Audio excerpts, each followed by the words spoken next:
The views, thoughts, and opinions expressed in the podcast belong solely to the hosts and not the host's past, present, or future employers.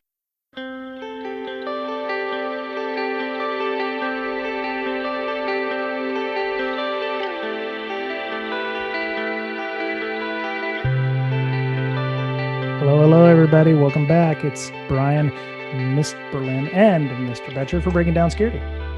Hello. Hey. Hey. We're back this week. Another great show. Appreciating all the talent that's out there that are reaching out and giving us their time and effort to do so. I'm glad to see Miss Berlin's back. As I want to do as a PM, I like to ask people if they're going to be available to record that evening. And Miss Berlin was like, "Yes, we're at the beach and it's all fun and everything." And I was like, "Please send me a picture." And why did you send that picture? That was not a good picture. That's not a beach picture. I mean, it's beach in Ohio in February. I don't know what you're expecting.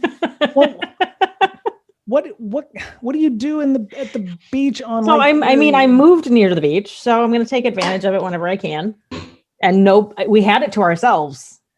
I can understand why. Yeah, there was a little bit of sand and a lot of snow. Yeah. It was nice and warm. It was like almost 60 degrees and sunny, and we were just in sweatshirt and jeans and hiking boots, and right. Yeah, it was fun. Was the lake still frozen, or was yes. Is it water? Okay. Not frozen enough that you can be on it anymore. Okay. It's to the point where regularly you see Air National Guard going and saving the idiots that are still out there in their four-wheelers. Right. Yeah. So here, holding my beer. Yeah. They're like, we can get one more day of ice fishing in. You mean going out into the middle of a pond or whatever and drinking yourself blind or whatever? Mm-hmm. My friend who lived in Minnesota when I worked at CrowdStrike, he said, "Oh yeah, that's the only reason you go to ice fish. You just drink yourself, blind, and you go up with Applejack. There's that's what you do." So I did not know that. Well, you can try it next year. So there you go. All you need to do is take a bit. You don't want to do that? No? I don't. One of my major fears and how I think I'm probably going to die for some reason is plunging into an icy, watery grave. Okay. So I kind of stay off the ice. Watched far too many movies. Right? I don't know why. Too many movies with that. Yeah. Mr. Betcher, how are you doing this week? You're very, have you thought out, you were down in the Austin, Texas area where, it was snowpocalypse. And we say that up here in Seattle, but y'all truly were snowpocalypse. Yeah. Snowpocageddon. Yeah, it was pretty bad. But it's 75 today, so go figure. I hate you so much right now. Yeah. Wow. Yeah. The stories I heard 4 minutes away from a complete meltdown of the entire electrical grid there. Yeah. I heard that too. I would love to have somebody come on and talk about, how fragile our electrical grid is, but I'm afraid that would just make me more angry. So I was going to say, I have a couple of people we can talk to. You know what? Let's go ahead and have them come on and talk, not just from a disaster point of view, but from how easy it is to do. If it's hacks, missed pancakes, or somebody like that, I would love to have them come on if they can spare some time. I'd love to have them come on. All right. Cool. Okay. So we have a guest this week. I reached out on Twitter because a lot of folks, they have a lot of interesting things in there.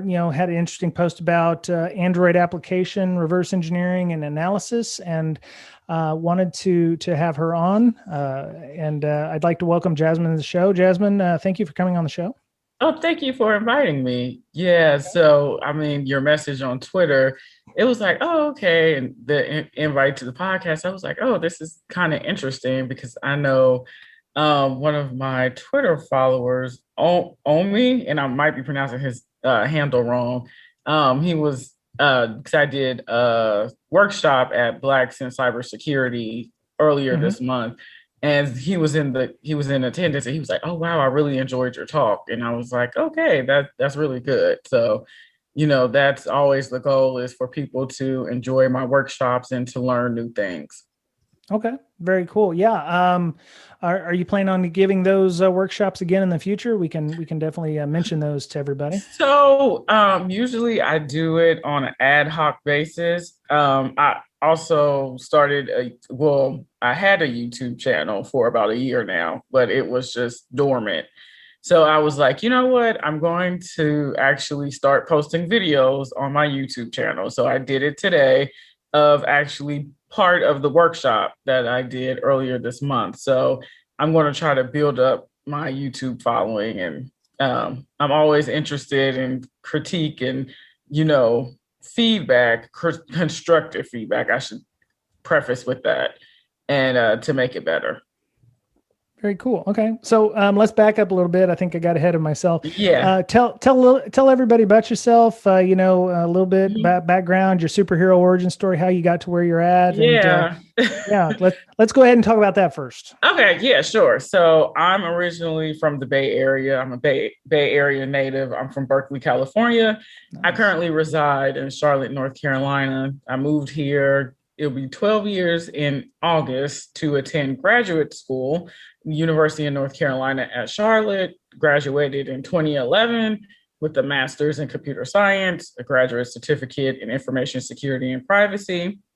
And pretty much I tell people, most people ask, when did you fall in love with computers? And I usually start and say when I was 14, when I received my first internship. But I was talking with my brother maybe about 6 months to a year ago. And he was like, do you remember when you won your computer in 5th grade?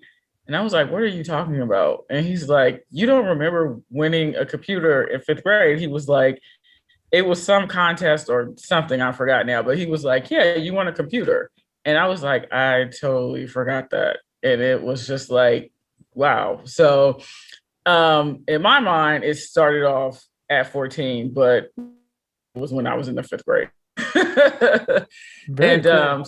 yeah, so it was at that time I wasn't really interested in school, and I was like not going to class, and it was just a mess. So had a really bad GPA. And I remember the GPA I had at the time was a 1.7, and you needed a 2.0 to get the internship. Well, in the late 90s, my high school, Berkeley High, had a series of fires. Like every week there were fires, to the point they made MTV. Like MTV covered our school because of the fires in 1999. You can look it up. And so I used that to my advantage. And so here's the start of the hacker story, because I used it to my advantage. And I was like, yeah, because they were like, hey, we need your transcript. And I was like, the admissions office was the last building that caught fire, so I can't bring you my transcript. And so they were like, oh, okay, well, that's fine. Just come, get back to us whenever you can. I never did. So, and, they were like, oh, God, we like you so much. So it really didn't matter at that point. So at the end of the summer, the job that I was working at, which was a nonprofit, it was called Access to Software for All People, ASAP. And they're no longer in business, and no longer, you can't find them. But essentially, my manager at the time was like, hey, we really like you. We want to keep you part-time while you go to school. So I worked there, honestly, till the day after I graduated. They shut down the day after I graduated, which I found was kind of interesting. So after that, it was like, hey, I really like computers. I was looking at it and I was like, I have to figure this thing out, right? So it was like at the end of my 9th grade year, as I said, I had the 1.7 GPA. The fall semester of 10th grade, I got a 4.0. And then my grades just went up from there. And it was just like, I found my purpose, because before, and it's like, what do you want to do? And you give the standard answer, I want to be a doctor, I want to be a lawyer, right? But it was like, I don't want to be a doctor, because I was like, I don't really like the sight of blood. And I was like, and a lawyer, I was like, I mean, it's like, I could argue my point, but I don't want to do that all day. And so with the internship and with computers, I was like, hey, I like this. And it's a challenge, it's a puzzle. And I'm also a gamer. I love video games. So I was like, I have to figure this out. Right. So when I graduated from high school, it was like, I want to continue down this path. And so I graduated close to 20 years ago. So at that time in the early 2000s, it's like, hey, I want to do, continue down the computer path. And it's pretty much like, oh, okay, well, if you go to college, you major in computer science. That's the only way. Like, that's the only path. It's like, you want to do computers, you major in computer science. So that's what I did. Okay. And, got the bachelor's, and the minor in math. And everyone is like, oh my God, you have a minor in math. And it's like, honestly, it was like an additional course because it's like, I'm already taking the math classes for computer science. It was maybe like 1 or 2 extra classes. And I was like, okay. And a fun fact was I majored in computer science and I double minored in math and criminal justice, but I didn't get the criminal justice minor because it was like the class that I needed was going to come like the spring after I graduated, like the following year. And I was like, I'm not going to wait. So, but essentially my dream at the time was to work in like work for the FBI and like their computer division and do all the things. Right. But it didn't happen. So then in 2009, I left California, moved, for the graduate degree.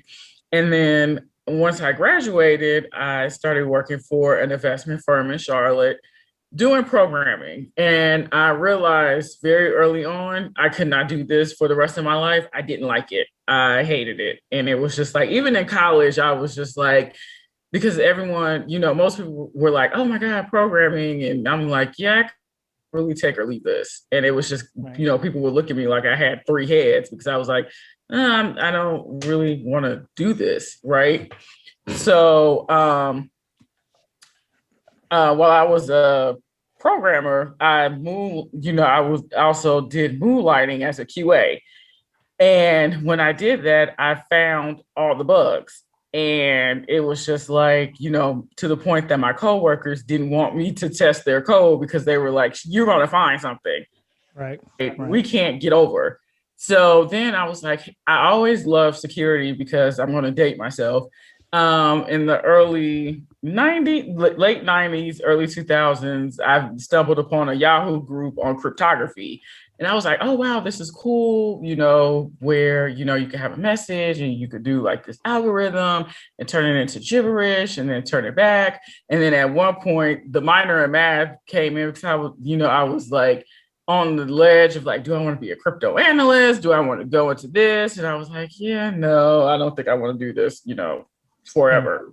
So, so then, going back to, when I did the QA stuff, I was like, hey, I still like this security stuff and I'm really good at finding bugs, penetration testing, right? So then it was like in 2017, I left the company and I moved into penetration testing. But before I left the company, so in 2014, like I spoke with my then manager and, I just didn't like programming. And we were in a one-on-one and he was like, I can tell you're not happy. He was like, because I'm talking to you. He was like, you're just not happy. He was like, but when we talk about security, he was like, I could see like there's light in your eyes. He was like, this is what you really want to do. And he was like, look, I'm going to help you get there. So, and he really did. And so what he, he was like, give me some time. And maybe like a month later, he was like, hey, we have this special project I want you to, to get on. And I was like, I don't know. He was like, no, you're going to do it. And he's like, essentially, he was like, you're going to be a volunteer. So how it worked at the time at the company was they outsourced their penetration tests. So Aspect Security, I think they're under Eli Lilly now. And then NCC will come do the penetration test, write the reports, hand it to them. These are all the things you need to fix, right? So then they would send it, give it to the project manager. The project manager would then assemble the volunteers, which I was in the beginning, And then we will fix, repair the vulnerabilities. And the stack they were using was Java. They were a Java shop. I believe they're still a Java shop, but I'll just use the time that I'm there. They were a Java shop. So, created the security vulnerabilities. So I did that for a year. And then, senior management was like, wow, she's really killing it. Other people was like, she's really interested, enthusiastic. And so the project manager at the time moved because he received a promotion. So he transitioned out. And so everyone was like, hey, Jasmine, you're really enthusiastic. You're doing really well. Everyone really likes you. You take over as the PM. So now I'm responsible for these vulnerabilities from inception to completion. So it's like Nice. after the penetration testers do all the things, I'm looking at the vulnerabilities, assembling the volunteers, and at this time, providing security consulting to the volunteers, if they're stuck, giving them remediation strategies. And then at that time, it wasn't a DevOps model. So working with the testing manager, making sure your packages was, and working with the release manager, making sure everything was aligned, and then you push to production. And how it worked at that time was the vulnerabilities couldn't be closed until senior management reviewed. So the senior product owner reviewed it every quarter. So and I did that for a year. And then in 2016, I officially moved to the security group at that company. And I was a security automation engineer. And at that point, they were moving to a DevOps model. So helping the developers, while they were accelerating with writing their code, making sure it was secure, helping them write automated unit tests and cross-site request forgery and authorization. But I always say our cross-site request forgery was rudimentary. It was super rudimentary. We were looking at the header to make sure it was part of the domain, but as everyone knows, you can spoof that, right? So I was like, that's a severe caveat. It was like the solution was not elegant at all. It was just this, right, as a starting point. Yep. And so then, as I said, in 2017, I left, became a penetration tester 100% of the time. And while I liked penetration testing, I was like, I don't want to do this 100% of the time. I like variety. So then I moved to my current company, and where it's like I have a variety, but also, which is kind of funny, Friday is my last day and I'm moving to another company, Cool. after Friday, not this Monday, but the following Monday. And it's just like, again, just elevating. Now I'll be doing architecture. So I'll be shifting left into this role because, as I tell people in the SDLC, the software development lifecycle, I've always been a like implementation onward, and it's like I want to shift left and move to like design and architecture and look at threat modeling and all of that, because I'm really not exposed to those things. And I was like, and that would make me a better security practitioner. So so that's pretty much a little about me. That's great. Okay. Jasmine, I love the fact that you had somebody who would be willing to help champion you and help you get to where you wanted to be. It sounds like you had a great manager or two there that was helpful. And you said you're moving into security architecture. So what made you want to start doing mobile testing? I mean, your bio here says you realized the barrier at entry was very low. Yes. Android's open source, but the threat exposure is high. Yeah. So when I was at the company that I moved to in 2017, I actually completed the SANS 575 mobile device and analyst security course. And I was like, wow, this is really interesting. But then I was like, with iOS, I was like, I'm not an Apple, I'm not part of their ecosystem. And I was like, looking at this class, I was like, getting into one of their apps, I was like, it's going to take a lot of effort. And then I looked at Android and I was like, I was like, this is open source. and I was like, it uses Linux, and I was like, the barrier of entry is super low because with Android is, I mean, so here's the thing with Apple is pretty much like, we do everything for you. Here you go. Right. It's like, you can't change anything. You can't, it's like, we pre-configured it for you. You just use it. Right.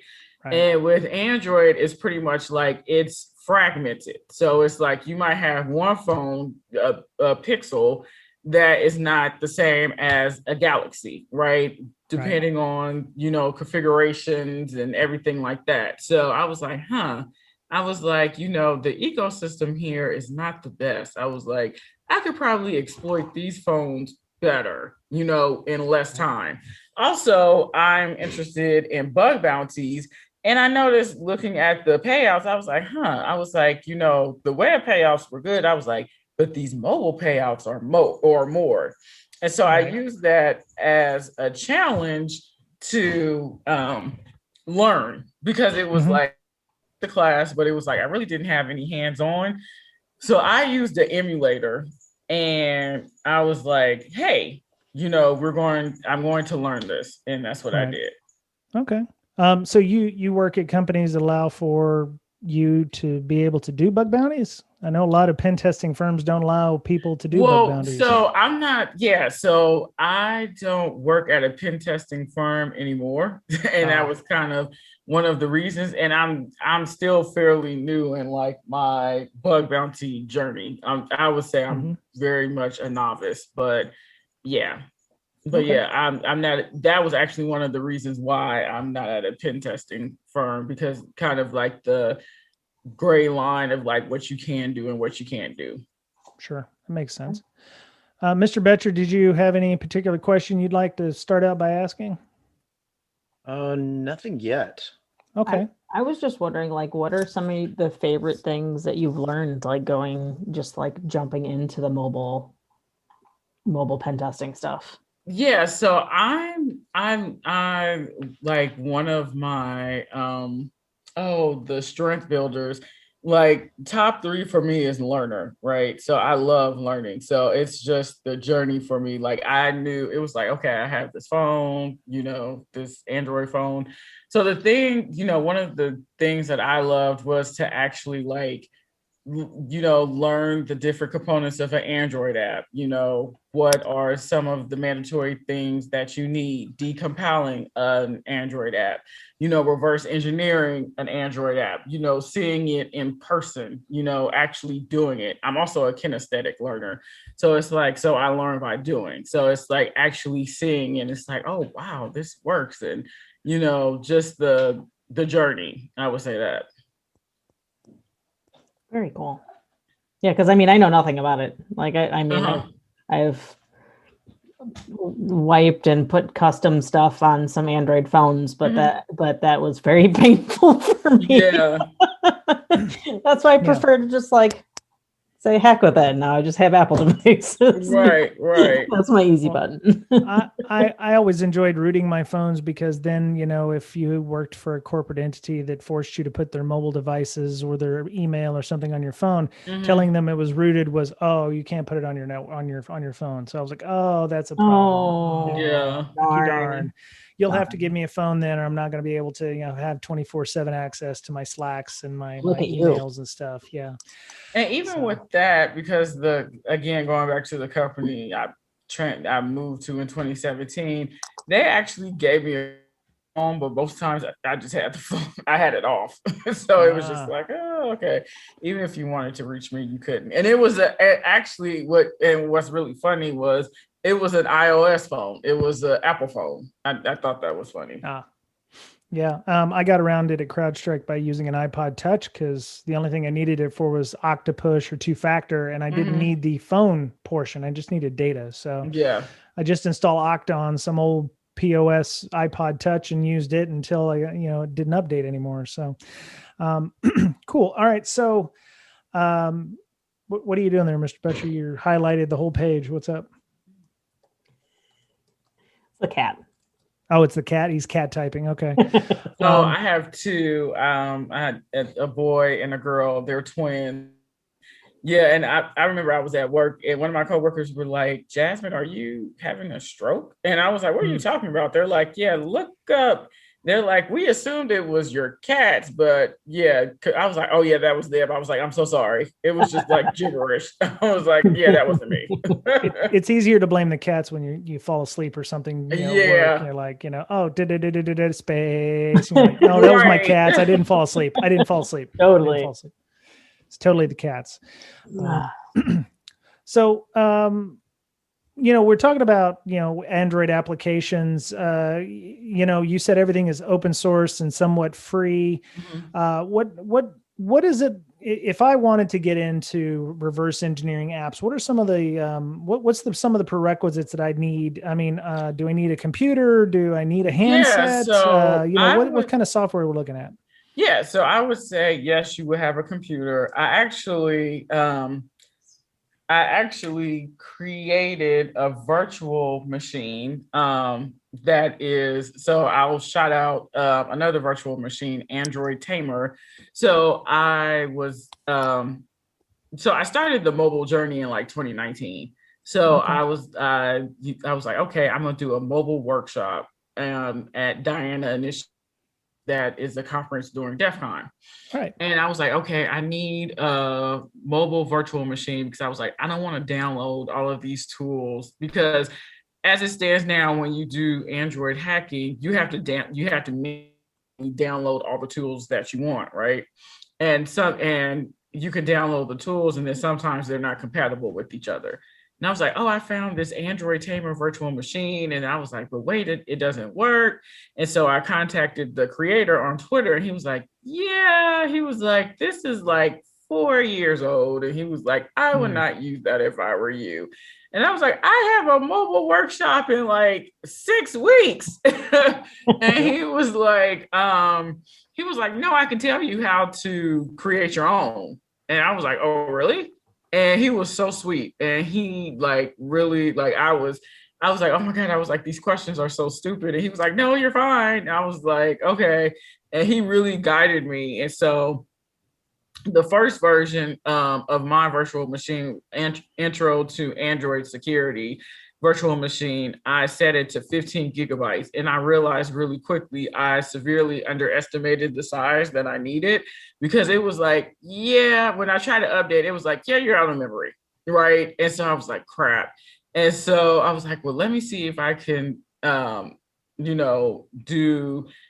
upgrade it. But then it was like, no, I'll have to start from scratch. So it was, I think version 1 stayed for a little while. And then after the conference that I did earlier this month, I was like, you know what? I'm going to do the second version. And so I did that and I used Vagrant and so the intro to Android security is built on Linux 18.04. And so I used Vagrant because that box had 128 gigabytes. So I was like, this is more than enough space. I kind of went on a tangent to say, yes, you need a computer, and I'm plugging my virtual machine because it has the common tools for Android hacking. So it's like, you don't need to download anything except for this virtual machine, and you should be good to go. Also, as I said, I use emulators, but it's like, I know people who do it as well. And they're like, yeah, you need an actual phone. So it's like, that's something that I will, use in the future, but it's just like you could just have a computer. But I would say if you do use an emulator, emulators take a lot of memory. And it's like what I found, because the emulator that I have on my site, SourceForge, TheFluffy007, what I found with the emulator Android x86, like I have to set it to like 4 gigs for it to like work somewhat good. And it's like, if I don't do 4 gigs, then it's kind of like wonky. All of the tools for Android hacking are free. So for the most part, it's like, again, it's kind of like open source. So it's like, you don't pay for that. I know. And again, with iOS, like even when I took my class, it was like, companies that have devices to crack iOS devices, but these tools or computers or whatever, 30,000. Like I know in one instance, it was like, you know, you send your phone to the company and it's like, hey, you send the phone to us, we'll crack it and we'll give it back to you. And of course, you know, privacy. It's like, what are you doing with my phone? Like, okay, you crack it. How do I know you're not copying my data? Right? Because you're not there. They're like, no, you can't come. Give us the phone. Yep. Right. So it's like with Android, you really don't have that. So it's just like, again, all of the tools are free and, you know, and you can just do all the things. But I guess I want to make sure I answered your question fully. I think that's good. I've used a number of emulators. I think there was one called BlueStacks, another one called Genymotion. Genymotion. Yeah. Genymotion. Yeah. And then there was one called, I think Google even has one called Android Studio or something like that. Yeah, I think, yes. That one's painful. That one makes me cry sad tears. Yeah, that was the one I tried at first. And I actually had a virtual machine and I was like, hey, this isn't working. And the gentleman that helped me, he was like, yeah, you don't want to do that. He was like, that is going to be painfully slow. Well, I am glad that it wasn't just me. That's exactly where I started. And I completely gave up. I'm like, this is I don't like Android Studio at all. I'm done. I must not be able to understand this. I'll just go do something else. I wasn't even using it for hacking. I just wanted to be able to play some of my Android games on my computer because I don't like looking at a small ass screen all day because they're, you know, BlueStacks or Genymotion and those were like, oh, they're great, except, oh, it's, you know, it's got this limitation or you have to pay for it or whatever. And I was like, well, I'll just use Android Studio. And then it was like, after 12 hours, I'm like, just let me go back to my phone. I just want to play my Sudoku. I just want to play my Sudoku on my phone and screw it. You know, I was trying to make a Tinder bot. A Tinder bot. Why does that not surprise me? Why does that not surprise me? You wanted to auto swipe left for you using like Selenium? No, I just wanted to see what I could do with it. I kind of wanted because I kept on seeing people's profiles with like their phone numbers and stuff in it. Yeah. And I thought like, I wonder if I could scrape profiles for like PII. Right. Okay. Well, that would be good for a talk, I think, on privacy. I know. And then I tried for a couple weeks and gave up. I am always shocked when I see what people put online or questions like, on Twitter, it's like, where, you know, it was like, who was your first best friend? And I'm like, do you know these are like security questions you guys are answering? And yeah, where were you born? What is your mother's maiden name? I'm like, why are you answering these questions? It's like, you are being social engineered. Don't answer. I'm not surprised after the whole Twitter, you know, hey, post your brand new credit card information pictures. Oh my God, I can't believe people actually I'm never surprised anymore. Yeah. And after 2020 Twitter, I just, no, there's nothing that surprises me anymore. Yeah. All right. So I've put links in the show notes to a Bug Crowd blog, I think that is yours, I think. And also your SourceForge account where people can download the Android hacking tools. So cool. So there's plenty of stuff there. So let's talk about some of those tools. You got one called Quark, QARK. Is that a so some of the tools I included that in the README. So I was I also, you know, have participated in many sites such as Try Hack Me, Hack the Box.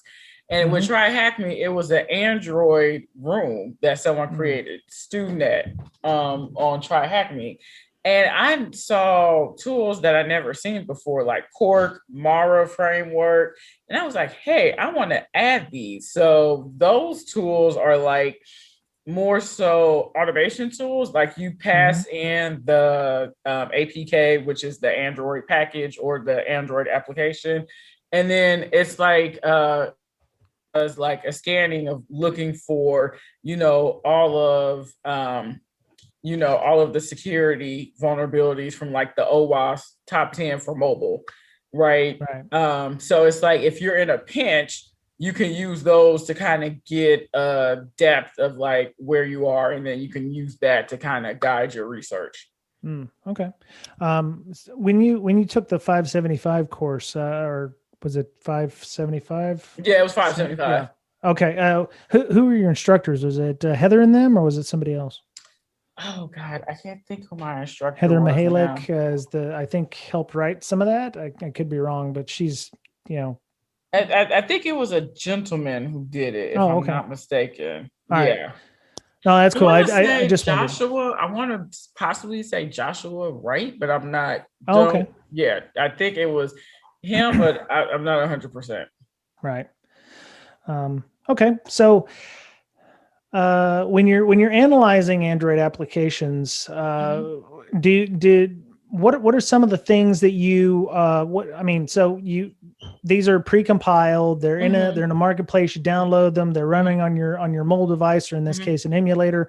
What are some of the first things that you look at when you're analyzing an Android APK in this case, which is the Android version, and IPKs are iOS, but we're not going to talk about IPKs. Yeah. So one of the first things I do is actually run the application, right, to see if what comes back to me. So it's like, that makes sense.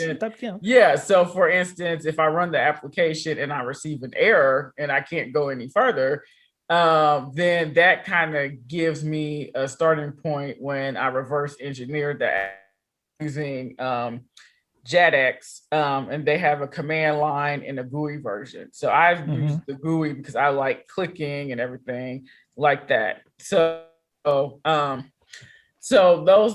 probably one of the first things I do. And just to be clear, like when you reverse engineer an app, and I explain this a lot of times, they also explain this in classes, companies or developers, will obfuscate their code, right? So they want to make it as, unintelligible or illegible to the average user, because it's like, if I package my code and I don't obfuscate, you have the keys to the kingdom. Like, you can modify my application and then upload it to the Google Play Store, which is the official repository for Android devices.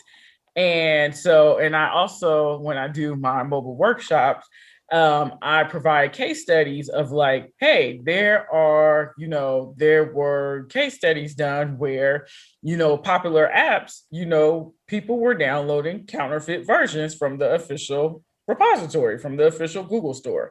Right. So I tell people all the time, hey, when you're downloading apps, you need to be very careful, and you need to make sure it is verified. You need to make sure the app you're using is the app that you say you want to use, because some of these counterfeits are really good. And it's like, and if you're just in a hurry, you could download it very quickly. So I just want to mention the obfuscation, because people think, oh, okay, I reverse engineer the app. And it's like, why am I seeing this gibberish? It's like, that's done on purpose. So you can't find the functionality. But so when I say I execute the app, run the app, and if I see like an error, I try to find that in the code. Like, okay, I know there's an error. Like, let me find this. Let me look at the logic, and let me try to, figure out what's going on. Also, with Android apps, you have Android Manifest, which is like the skeleton of Android app. Every Android app has a skeleton. And this Android Manifest talks about activities, which are described as screens. So a screen in the Android device is an activity. And so every Android app has a main activity, and you could think of that as the entry point into the application. Every Android app has a main activity. If it doesn't, it will not work. Just like every app has Android Manifest. If it's not there, it will not work. Also, looking at in the manifest, you can also see permissions. In Android apps, they have normal permissions. These are permissions that don't change the state of your phone, and they're relatively safe. Then you have dangerous permissions, as you can guess. They do change the state of your phone, and they could be malicious, right? So you have that. You also have, you would be very surprised how a lot of people hard code like passwords and IDs and to Not surprised. Not surprised at all. No, not and surprised. and it's just like, wow, it's like the information leakage is very, it's just like, wow, this is very, very interesting. Like, Yeah. and again, it goes back to people do not think, oh, you can't reverse engineer. And it's like, there are tools out here, APK tool, which is a decompiling system, decompiling app, a program that you can do to decompile. That's free. You can just go to Google and download it. And you can decompile an app, and then you can also rebuild an app. So you can change code and then rebuild it. So it's like, again, these tools are very accessible. And it's just like a lot of times, I shouldn't say a lot of times, but most people or some people, when as developers, you only look at the happy path, right? It's like, oh no, I have this app and you're going to use it, and for its intended purposes. And there are some developers who don't think of like as a nefarious person of like, okay, if I really wanted to do damage with this app, what can I do? Right. And it's like, I mean, I get it. As I said, I was a developer in a former life. And, I get it, when you do development professionally and, you have, agile, if you're doing agile and you have sprints and retrospectives and time to market and velocities. And it's like, we have to go on this day, no ands, ifs, or buts. And, most times security is an afterthought until right before you push to production. And it's like, oh, we have to do our obligatory penetration test. And it's like, yeah, you have like 20 vulnerabilities. So, and then you start doing the barter game, right? Where it's like, okay, well, which ones will stop us? And it's like, okay, these 3 will stop us. Okay, we're going to fix those 3 barely. And then the others we're going to put on the backlog and never touch them, right? That's how it normally works. So, and again, it's, I'm getting like on my soapbox here, but it's just like, it needs to be a shift as far as, putting security in the forefront. So, yeah. Yep. So, I want to ask Mr. Betcher this question because he deals a lot with malware, which is going to be something that's going to kind of dovetail into Jasmine's bit here. Mm-hmm. There are a number of websites and news stories about malicious Android apps and ones that either sideloaded because companies allow mobile devices to sideload apps, or people get around them. I wondered from Mr. Betcher, and I don't know how much he can tell me, but he works incident response at his organization, and I was wondering if he had any recent or had heard about any incident responses that dealt with mobile malware at all, and how, if so, how it was handled. Surprisingly, no. The mobile stuff would be separate than, for most companies. People would come into the office and they'd be on a separate Wi-Fi, right? That's totally outside of the company. Right. So if they do get any malware, it's on their own personal device. Right. But y'all have company devices, right? So, if somebody was, some VP or somebody sideloads, Fluffy Birds or something like that, and, it's some kind of, nasty malware, that's now inside that trust zone, no matter how new the Android device is, any kind of device, I'll allow permissions on this flashlight app to access my, contacts and set alarms and all this stuff. What would a detection mechanism look like for an org that has, is MDM helpful in that case? Or do you have to set policy to say, no outside apps or only from trusted sources? But what does it look like for an organization like yours? In an organization like mine, we just don't deal with mobile stuff. Okay. People have their laptops and they do all their information on, all their company stuff on their company laptops, and their mobile devices, their personal. So all the meetings and everything is on laptops. Okay. They don't even fool with Android or Apple. So if they sideloaded an app that was reading their email, their company email, or, you know, looking at the Slack channels that they're joined in, you don't have any visibility into anything like that. The only thing is they do have, and again, I don't know anything about it, but they do have, if you want email on your phone, they basically man in the middle of your phone. Oh my. Yeah. So the company does. So you put a certificate on your phone, and then you can get email on your phone. It's a whole suite. Like of SSL apps that- inspection. Yeah, So- like yeah. I was thinking about, you know, APKs. You know, we're talking about that with Jasmine, and so Jasmine, when you're now analyzing these things, do you ever look at things like network connections? If you're, do you ever look at malware APKs, or, you know, you've got a company that says, hey, you know, we found fluffy birds on this guy's phone, and we're not sure if it's actually legit. How do you go about analyzing something that may be malicious? You know, on your environment? Do you have protections to keep your emulator from potentially jumping hosts? I mean, I don't know if it has that ability with an APK, but I don't. what? Yeah, I don't think my emulator has that, but it's like with the malware apps, it's pretty much like, again, going back to reverse engineering.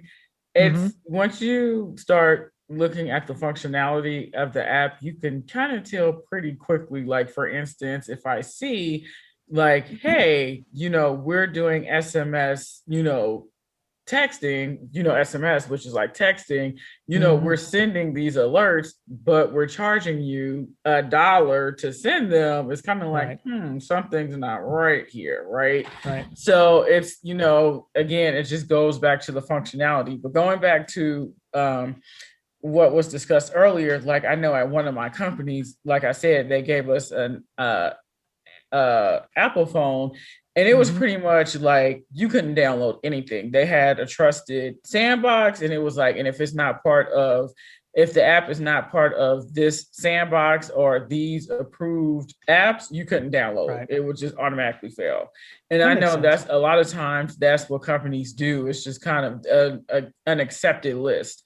It's just like, okay, you know, you're going to have these things. And if you try to do anything outside of that, it's just not going to work. Right. So you've mentioned you were going to be working with bug bounties, and that, you know, mobile payouts are higher. Why is that? Is that, I mean, by your admission that the barrier to entry is very low and the threat is very high, why are mobile payouts higher, you think? Well, and I discussed this a little bit in the you know, in the pre-check. Okay. People really don't realize that these mobile devices are mini computers. And it's just like, you know, you can do a lot of things. You know, you have apps like Instagram and Facebook, and it's like these apps are collecting a lot of data, right? Just imagine if you have a banking app on your phone, right? And it's like, and I reverse engineer that. And it's like, and I find your credentials. Let's just hope that's not the case. Right. And it's just like, you know, now I can effectively log into your banking information and I can steal money, right? And it's just like, I think for some people, they really don't look at mobile phones like that. It's just like, oh yeah, I make calls, I get on the internet, you know, I'd send text and video, but no one is really looking at the security implications of like, this is a mini computer. And you have like antivirus on your computer, and you don't download just anything on your computer, and you have like all of these, you know, the checklists and the good, you know, security practices. I don't know, it depends on who you are. Yeah, I know, but that goes out of the window with mobile devices. It's, you know, people, again, I mentioned earlier with like the Google Play Store, you know, they found like counterfeit apps, but a lot of people was like, oh, it's the Google Play Store, it's the official repository. Oh, okay, it's safe. And it's like any and everything you download on your mobile device, you need to scrutinize, right? Because it doesn't mean it's safe. Like, for instance, I know with apps, and it's like, can we use your contacts? No, you don't need my contact information. Can we, you know, your pictures? No, you don't need my pictures. Like, And it's just like, again, I think some people download these apps and they're like, yeah, yes to everything. And it's just like, does this app really need your contacts? Like, Yeah. I think nobody really cares about that until somebody tells Google, hey, why is this flashlight app asking for all of these permissions? I went ahead and accepted them because, I needed a flashlight. That was our show for this week. You can find show notes for this and all of our shows at www.breakingsecurity.com.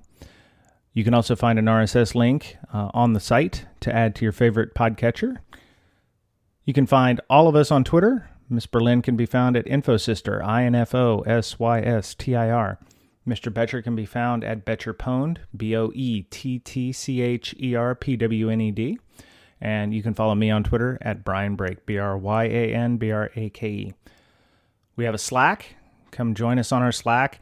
A lot of great things going on there. A lot of channels of various InfoSec-related subjects. You can get an invite on Twitter by emailing our official Twitter handle for the show at BrakeSec, BRAKESEC, or you can email us at bds.podcast@gmail.com. Thank you to all of our Patreon supporters for their monetary assistance by offsetting costs involved in putting out a weekly show. Zoom fees, Libsyn hosting, domain purchase, renewal, equipment upgrades, time and effort building the community we have. We appreciate all of your help and support. If you'd like a t-shirt, stickers, coffee mug, or just to show your support for the show, you can check out our TPub site, www.tpublic.com/user/BDS podcast. We thrive on your feedback.